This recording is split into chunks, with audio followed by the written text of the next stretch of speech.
Hai teman-teman, kembali berjumpa dengan Kanala. Di video kali ini kita mau bahas tentang 7 saham LQ45 terbaik untuk investasi. Kita akan bahas tentang daya tarik dari saham-saham LQ45, lalu juga referensi saham LQ45 terbaik menurut Kanala, dan ini merupakan saham yang menurut kita kinerjanya bagus, fundamentalnya oke, dan dia terus bertumbuh. Buat kamu yang mau belajar saham langsung bersama Kanala, bisa ikuti online course dari Kanala, linknya ada di deskripsi video ini ya. Kamu yang mau belajar saham langsung bersama Kanala, bisa ikuti webinar belajar analisis fundamental saham. Webinarnya akan kembali kita adakan pada Sabtu 26 Maret 2022, dan inilah materi yang akan dibahas di webinar ini.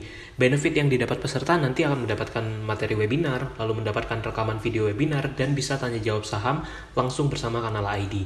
Dan tentunya untuk pendaftaran kamu bisa langsung DM ke IG Kanala ID atau WhatsApp ke nomor berikut. Saham LQ45 ini merupakan salah satu saham yang menjadi favorit bagi banyak investor, karena saham-saham yang masuk di dalam indeks LQ45 itu merupakan saham paling liquid atau paling aktif diperdagangkan di Bursa Efek Indonesia. Dan karena ini saham paling liquid, jadi dia cocok untuk trading ataupun untuk investasi, tingkat likuiditasnya sangat tinggi. Dan di dalam list LQ45 ini berisi banyak saham-saham unggulan seperti saham blue chip tentunya, walaupun tidak semua saham yang ada di LQ45 itu saham yang kualitas fundamentalnya bagus. Nah, khusus di video kali ini kita susun berdasarkan yang fundamentalnya bagus, track recordnya panjang dan bagus, serta memiliki prospek bisnis yang menarik. Yang pertama ada saham ASI dan juga UNTR, Astra International. Ini merupakan satu grup bisnis yang sangat besar karena dia punya banyak sekali lini bisnis di bidang otomotif, jasa keuangan, alat berat, pertambangan, agribisnis, dan banyak lagi. Satu lot saham Astra bisa dibeli dengan harga sekitar 562 ribuan ketika video ini dibuat. Dan yang menarik adalah yield dividen Astra ini menurut kita cukup oke untuk ukuran saham blue chip. Kinerjanya di tahun 2021 sudah mengalami perbaikan dibandingkan tahun buku 2020 kemarin. Total laba bersih yang bisa mereka hasilkan itu mencapai lebih dari 20 triliun di tahun buku 2021. Jadi menurut kita kedepannya pun prospek bisnis Astra ini masih akan tetap menarik. Nah, ini gambaran dari sisi gross margin, operating, dan juga net profit margin. Kalau kita lihat untuk rasio profitabilitasnya juga cukup oke, dan dalam 5 tahun terakhir teman-teman juga bisa lihat seperti apa kualitas fundamental dari Astra International. Nah, saat video ini dibuat, valuasi price earning ratio-nya sekitar 11 kali. Satu angka yang menurut kita cukup wajar untuk seperti saham Astra ini. Lalu berikutnya juga ada saham United Tractors yang merupakan anak usaha dari Astra International. UNTR ini punya 6 lini bisnis, baik itu di bidang energi, di bidang mesin konstruksi, kemudian juga di bidang jasa konstruksi, pertambangan, kontraktor penambangan, dan banyak lagi. Nah, untuk UNTR ini kalau kita lihat dari kinerjanya di tahun buku 2021 pun juga sudah mengalami perbaikan dibandingkan tahun buku 2020. Ini teman-teman bisa lihat net profit marginnya itu ada di angka sekitar 13%-an. Nah, yang menarik adalah valuasi saham UNTR ini lebih murah dibandingkan Astra karena price earning ratio-nya hanya sekitar 9 kali. Yang kedua, kita masukkan saham BCA di list ini. Tentu ini sudah tidak asing lagi karena BCA ini juga masuk di dalam portofolio Kanala, dan ini menjadi salah satu saham terbaik menurut Kanala di Indonesia. Untuk BCA saat ini valuasi price earning ratio-nya sekitar 30 kali. BCA memang dikenal sebagai saham dengan valuasi yang cukup mahal atau premium. Dan ini sebanding dengan kinerja yang mereka hasilkan. Di tahun buku 2021, BCA itu membukukan laba bersih lebih dari 31 triliun rupiah.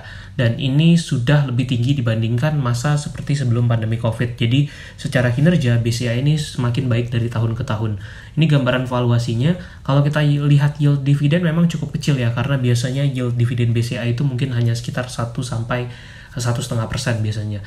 Lebih detail tentang BCA pernah kita bahas karena video ini kita masukkan bahwa BCA menjadi saham favorit Kanala di 2022. Berikutnya di urutan ke-3-5 kita masukkan saham Bank BRI, Bank Mandiri, dan Bank BNI. Alasan utama kenapa kita masukkan saham-saham Bank BUMN ini adalah mereka merupakan perusahaan dengan profitabilitas yang sangat besar di Indonesia. Dan 3 Bank BUMN ini secara total aset, secara laba bersih itu juga sangat besar dan signifikan. Teman-teman bisa lihat di sini baik Bank Mandiri, Bank BRI itu bisa membukukan profit sampai dengan puluhan triliun rupiah setiap tahunnya. Dan kalau kita simpan untuk investasi jangka panjang, tentu ini menjadi pilihan emiten yang sangat menarik. Bahkan BNI pun juga termasuk yang sangat menarik juga. Walaupun di 2020 kinerjanya anjlok cukup dalam, tapi di 2021 laba bersihnya bahkan naik secara sangat signifikan. Yang keenam, kita masukkan saham Kalbe Pharma atau KLBF. Alasan utama kita masukkan saham Kalbe di sini adalah karena ini merupakan salah satu saham consumer dengan kinerja yang stabil dan masih terus bertumbuh dari tahun ke tahun.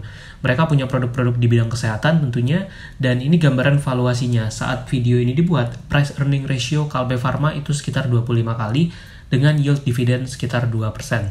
Nah, ini gambaran kinerjanya sampai dengan tahun buku 2020, Kalbe ini selalu bisa konsisten meningkatkan revenue dan juga net profitnya.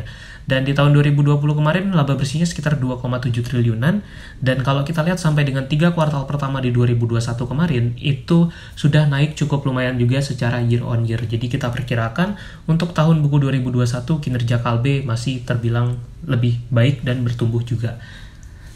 Yang ketujuh, kita masukkan saham Telkom atau TLKM di sini karena Telkom ini merupakan penguasanya sektor telekomunikasi di Indonesia.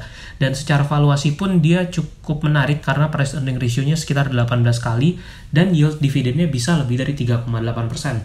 Untuk ukuran blue chip, Telkom ini termasuk salah satu yang yieldnya cukup tinggi. Ini gambaran kinerjanya di tahun buku 2020, Telkom mampu menciptakan profit lebih dari 20 triliun rupiah. Dan ini kinerjanya juga masih terus naik sampai dengan 3 kuartal pertama di 2021. Jadi kita perkirakan laba bersih Telkom juga masih akan tetap terus meningkat dari tahun ke tahun. Nah, bagaimana dengan saham-saham lainnya yang belum dibahas di video kali ini? Tentu ini adalah list menurut Kanala. Mungkin tiap investor punya preferensinya masing-masing. Sebagai contoh, di dalam LQ45 juga ada saham-saham lain yang misalnya cukup menarik seperti ITMG atau PTBA dan berbagai saham lainnya tentunya. Nah, tipsnya adalah pastikan kamu memilih saham yang betul-betul kamu pahami, sesuaikan dengan kebutuhan masing-masing. Dan kalau kita lihat misalkan untuk saham batubara, saham seperti PTBA dan ITMG itu juga punya fundamental bagus dan menarik untuk dikoleksi. Tentunya silakan disesuaikan dengan preferensi kamu masing-masing. Itulah list di dalam video kali ini, semoga bermanfaat dan jangan lupa untuk subscribe ya.